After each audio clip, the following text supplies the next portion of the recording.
नमस्कार, राज्य सरकार या चॅनलवर पुन्हा आपलं स्वागत आहे। बातमी आहे महत्त्वाची। तत्पूर्वी चॅनलवर नवीन असाल तर लाईक आणि सबस्क्राईब करायला विसरू नका।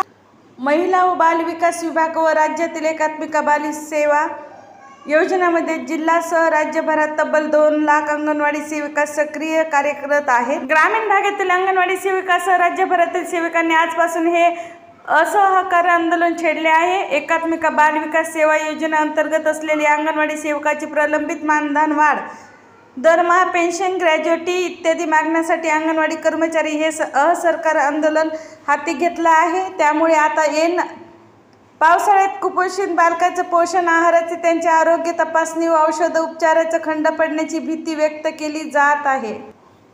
या आंदोलनात अंगणवाडी सेविका अंगणवाडी केंद्राची दैनंदिन कामाचे मानसिक अहवाल देणार नाही, मानसिक सभेत व शासकीय बैठकीमध्ये बहिष्कार टाकतील। तसेच राज्यभरात जिल्हा परिषद, मुख्यमंत्री, ठिकठिकाणीचे मंत्री या कार्यावर तीव्र निषेध करत असे संघटना सरचिटणीस बृजपाल सिंह यांनी सांगितले आहे। असेच नवनवीन व्हिडिओ पाहण्यासाठी या चॅनलला लाईक आणि सबस्क्राईब करा।